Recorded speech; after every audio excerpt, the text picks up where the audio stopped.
नमस्कार, news nation आप देख रहे हैं। आपके साथ मैं हूं विद्यानाथ झा। सबसे पहले बात करते हैं कोरोना को लेकर एक नया खतरा सामने आया है। कोरोना के नए रूप की वजह से ब्रिटेन में वायरस 70% ज्यादा तेजी से फैल रहा है। खतरा ब्रिटेन में है, लेकिन इससे पूरी दुनिया अलर्ट हो गई है। ब्रिटेन में कोरोना के नए रूप को भारत ने भी गंभीरता से लिया है। केंद्रीय स्वास्थ्य मंत्रालय ने आज आपात बैठक बुलाई है। इस मामले में स्वास्थ्य महानिदेशक मॉनिटरिंग समूह के साथ मंथन होने जा रहा है। ब्रिटेन में नए स्ट्रेन और इसके खतरे पर इस पर चर्चा होगी। ब्रिटेन से आने वाली फ्लाइट पर रोक लग सकती है। तो भारत में बैठक हो रही है। ब्रिटेन में जो नया स्ट्रेन कोरोना वायरस का देखने को मिला है, उसके बाद आपात बैठक स्वास्थ्य मंत्रालय की तरफ से बुलाई गई है और इस बात की भी आशंका है कि आने वाले दिनों में ब्रिटेन से आने वाली फ्लाइट्स रद्द की जा सकती है, बंद की जा सकती है। ब्रिटेन में कोरोना के नए स्ट्रेन से भारत को डरने की जरूरत है या नहीं, देश पर इसका कितना खतरा हो सकता है, इसे लेकर स्वास्थ्य मंत्रालय आज मंथन करेगा। ब्रिटेन में खतरे को देखते हुए भारत भी अलर्ट पर है। स्वास्थ्य मंत्रालय ने आज आपात बैठक बुलाई है। स्वास्थ्य महानिदेशक मॉनिटरिंग समूह के साथ मंथन करेंगे। स्वास्थ्य मंत्री ब्रिटेन में नए स्ट्रेन और इसके खतरे पर चर्चा होगी। ब्रिटेन से आने वाली फ्लाइट पर रोक लगाई जा सकती है।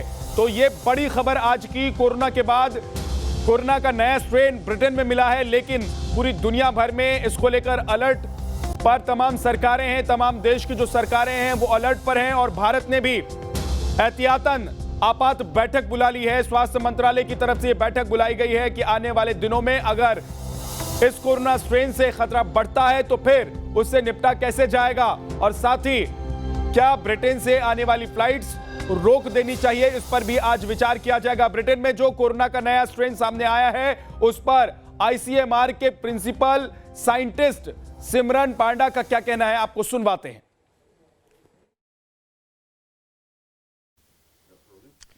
ब्रिटेन में कोरोना वायरस का नया स्ट्रेन देखने को मिला है। आरएनए खुद को मल्टीप्लाई करता है, जिसमें कुछ बदलाव भी आता है, जिसकी वजह से अब ब्रिटेन से यूरोपीय देशों की फ्लाइट लगभग धीरे धीरे कट ऑफ होती हुई नजर आ रही है।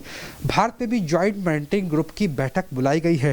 डॉक्टर पांडा हमारे साथ बात करने के लिए आईसीएमआर के प्रमुख वैज्ञानिक हैं। सर, अगर बात की जाए आईसीएमआर के लिहाज से, भारत सरकार के लिहाज से कितना महत्वपूर्ण है ये, क्योंकि एक स्ट्रेन मिला है जो 70% तेज गति से वायरस को स्प्रेड करता है। देखिए, कोई भी वायरस जब संक्रमित होते हैं वो फैलने के लिए उनका जो संख्या आंकड़ा होता है वो भी बढ़ता जाता है, क्योंकि एवरीबॉडी और every living organism wants to multiply.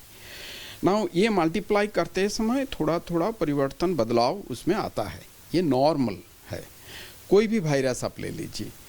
और ये भी है, जब वायरस हमारा शरीर में जाते हैं, हमारा जो इम्यूनिटी और इम्यून कैपेबिलिटी है उसका एक प्रेशर बनता है। वो प्रेशर का अंडर आके वो वायरस में बदलाव होते हैं। तो मैं जो बोलूँगा, ये जो कहना चाहूँगा कि ये जो सर्वेलेंस यूके में हुआ है और उससे पाया गया कि एक नया म्यूटेंट या नया स्ट्रेन ऑफ द वायरस निकल के आया है, इससे आतंक फैलाने का ये एक ज़रूरी नहीं है। ये चाहिए कि सर्वेलेंस जिस तरीक़े से देखे हैं, ये वायरस जो न्यू स्ट्रेन, वायरस सेम ही है, SARS-CoV-2, स्ट्रेन अलग है, और वो स्ट्रेन जो बीमारी पैदा करेगा या जिस तरीक़े से फैलेगा, वो पहला वाला जो स्ट्रेन था उससे ज़्यादा खतरमंद साबित हो सकता है कि नहीं, ये देखना ज़रूरी है। तो हम लोग भी सर्वेलेंस करते हैं इंडिया में, हमें भी जानकारी है। अभी स्थिति अभी तक जिस दूर तक हैं उसमें आतंकित होने का कोई ज़रूरत नहीं है। लेकिन सर, जो दहशत है वो यूरोप से आ रही है।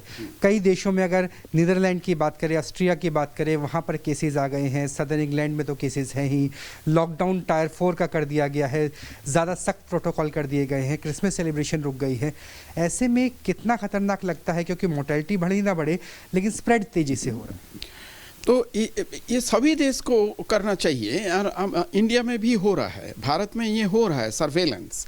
और हमें पता है जो strain of the virus India में अभी फैल रहा है, इसमें हम लोग एकदम अच्छा तरीक़ा से नज़र रखना है वैक्सीन का काम आगे जारी है, और लॉकडाउन करना चाहिए नहीं करना चाहिए ये सब बात का बात है, लेकिन अभी देखना चाहिए जो सर्वेलेंस जारी है उसी से हमें पता चलेगा कि इन्फेक्शन का कंट्रोल, और सर्वेलेंस जो नेशनल सीरो सर्वेलेंस होता है उसे भी पता चला कि ठीक है बड़े हैं थोड़ा बहुत, लेकिन बहुत सारे स्टेट्स है जिसमें एपिडेमिक कर्व जिस को हम कहते हैं वो भी नीचे आ चुका है।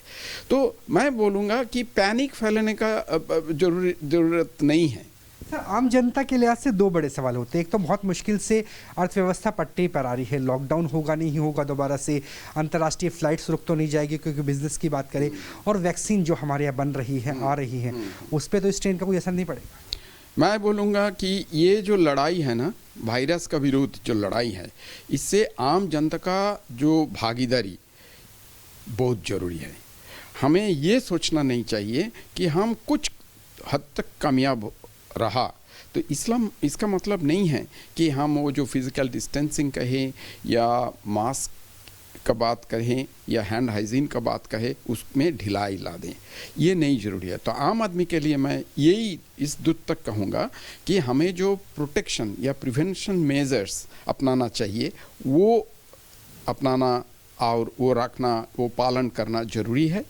और जब कोई भी सिम्टम्स आ जाते हैं तो उसी को तुरंत, वैक्सीन और जो फ्लाइट्स के रिस्ट्रिक्शन की बात आ रही है, फ्लाइट्स का रिस्ट्रिक्शंस ज़रूरी होंगे तो हम लोग ज़रूर करेंगे, गवर्नमेंट एक उसमें सलाह देंगे या डिसीजन लेंगे।